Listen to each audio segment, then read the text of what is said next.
সবজি ওটা এসেছিল, দুটো কপি নিয়ে নিয়েছি। ঠিক আছে, আজকে একটু কপির দাম কমে পেয়েছি, নিয়ে নিয়েছি। আজকে কপির তরকারি হবে, ডাল, আলু ভাজা সব রান্না হবে। চলো তোমাদেরকে একটু দেখাই কপি দুটো কেমন বড় বড়।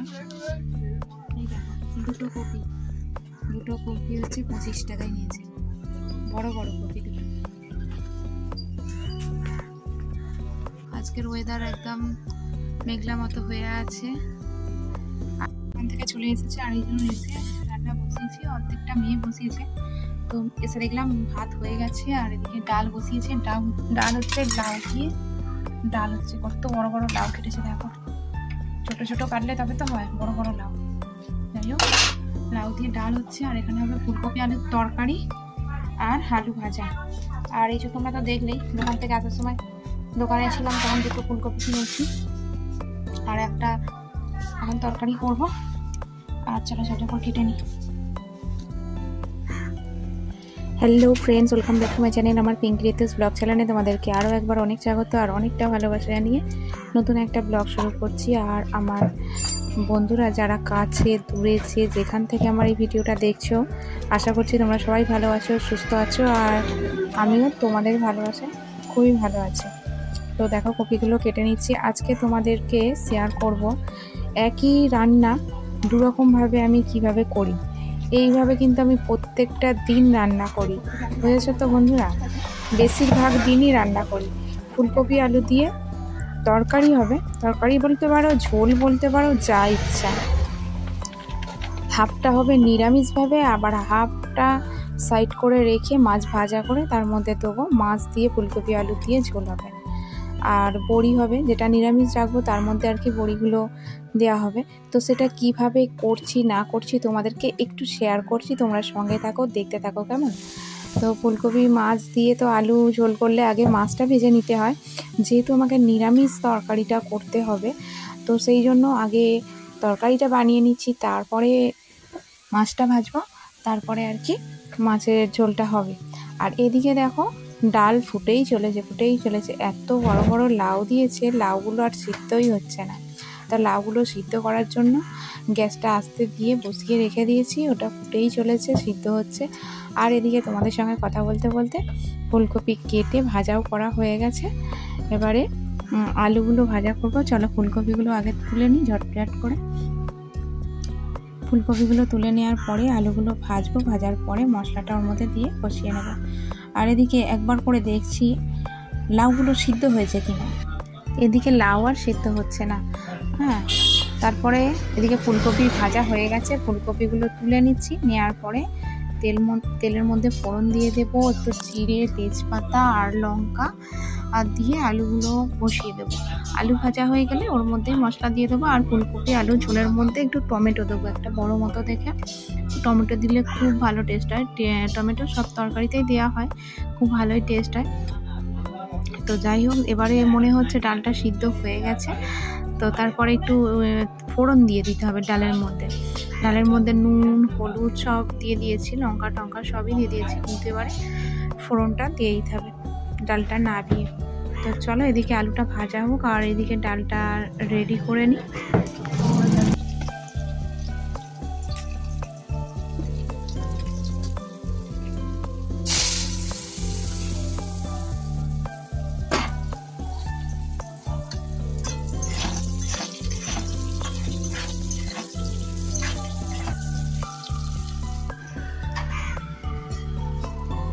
তো এদিকে দেখো তরকারির আলুগুলো ভাজা হয়ে গেছে, আর একটু টমেটো দিয়ে দিলাম, আর আদা দিলাম, গ্রেট করে রাখা সেগুলো দিয়ে দিলাম।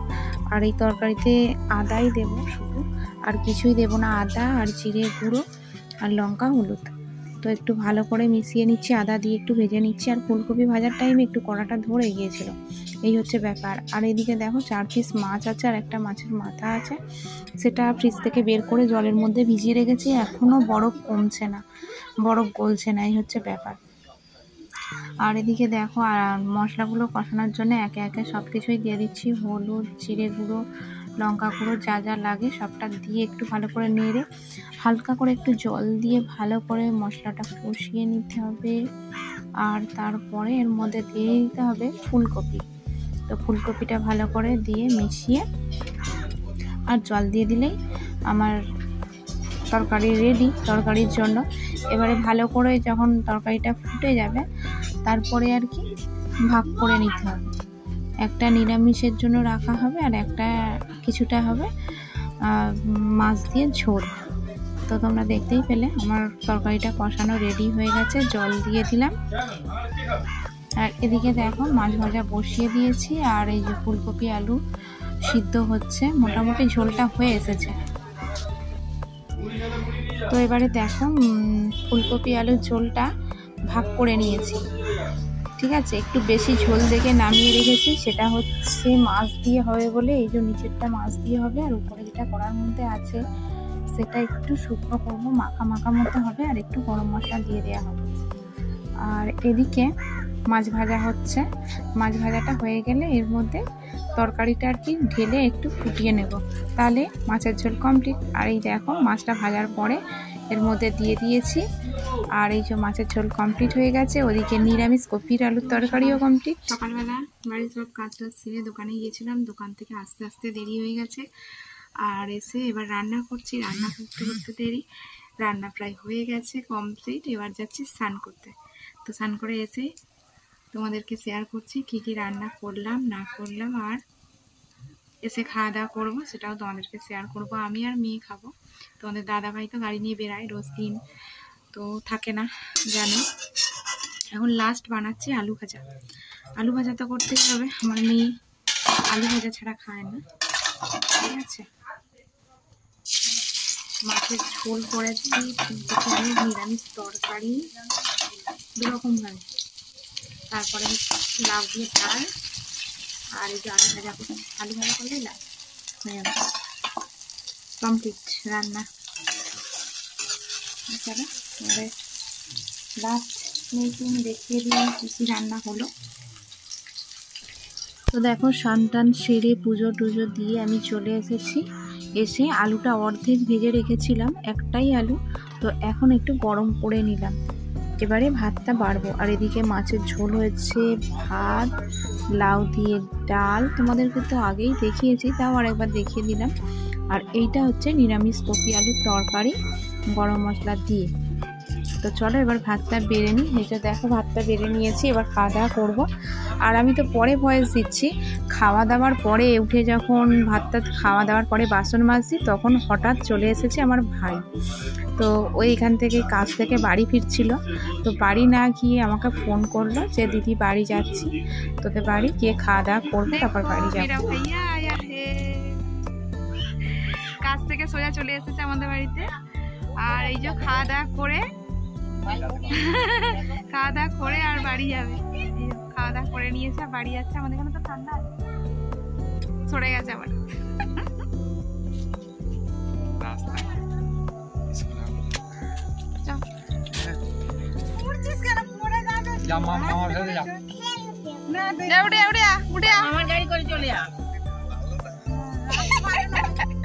একবার তো ঋতু, সোনু আর তোর দাদা, তিনজনে ভালো করে চালাতে পারে। এই তো সামনের মোটগাটা চলে গেছে, হাবা সাবধানে চালিও, সব উল্টো পাল্টা আছে। টাটা। হ্যাঁ মিষ্টি সাইড দে। কাজের জন্য আর কোথাও আসতেও পারে না, থাকতেও পারে না, তো এখান থেকে যাচ্ছিল, তাই জন্য একটু ঘুরেও গেল, দেখা হয়ে গেল, খাওয়া দাওয়া করে গেল। ভালো লাগে, ধোঁয়া লাগছে কেন? তো একেবারে চলে এলাম সন্ধেবেলা আমার দোকানের থেকেই তোমাদেরকে শেয়ার করছি। আর সন্ধেবেলা বৃষ্টি চলে এসেছে, ঘুরি ঘুরি বৃষ্টি পড়ছে, বিদ্যুৎ চমকাচ্ছে, আর সকাল থেকেই মেঘলা ওয়েদার ছিল। ভাই এখনো আসেনি, ভাই জন্য আমি বসে আছি। আর এদিকে বৃষ্টিও চলে এসেছে, আর কি বলবো, বিশাল জোরে বৃষ্টি চলে এসেছে। বিশাল জোরে আসেনি, এখন আসতেই এসেছে, কিন্তু আকাশ টাকাশ খুব জোর ডাকছে, বৃষ্টি জোরেই হবে। দেখো এই অসময় বৃষ্টি শুরু হয়ে গেছে কিরকম জোরে জোরে, একটু আগে বৃষ্টি হচ্ছিল না, তখন বৃষ্টি চলে এসেছে আর পুরো রাস্তাঘাট বন্ধ, অন্ধকার। আর ভাইও টাকা কালেকশানে গেছে, এখনও ফিরছে না, বৃষ্টির জন্য কোথাও আটকিয়ে গেছে, দাঁড়িয়ে পড়েছে। আর এই বৃষ্টিতে ভিজলে তো শরীর খারাপ করবে। তো জানি না কখন আসবে ভাই, আর কখন বাড়ি যাব, আর কখন বৃষ্টি থামবে। তো আমি চুপচাপ বসে আছি দোকানে, আর তোমাদেরকে একটু শেয়ার করে দিলাম কিরম পরিমাণে বৃষ্টি হচ্ছে। তো বৃষ্টি থামার পর আমি বাড়ি চলে গিয়েছিলাম তাড়াহুড়ো করে, আর ভিজেও গিয়েছিলাম কিছুটা। তারপর আর কোনো ভিডিও করা হয়নি যে তোমাদেরকে শেয়ার করব। তাই জন্য আমার ভিডিওটা এখান পর্যন্তই রাখলাম। তো কেমন লাগলো আজকের সারাদিনের ভিডিওটা অবশ্যই কমেন্ট করে জানিও। আর যদি ভালো লাগে একটা লাইক করে দিও, কমেন্ট করো। আর নতুন বন্ধু হয়ে থাকলে সাবস্ক্রাইব করে আমার পাশে থাকার অনুরোধ রইল। আর পাশে থাকা বেল বাটনটা অবশ্যই ক্লিক করে দিও, যাতে আমার ভিডিও আপলোড করার সঙ্গে সঙ্গে নোটিফিকেশানে তোমাদের কাছে ছুটে যায়, আর তোমরা ভিডিওটা সহজেই দেখতে পারো। তো চলো আজকের মতো টাটা, সবাই ভালো থেকো, সুস্থ থেকো।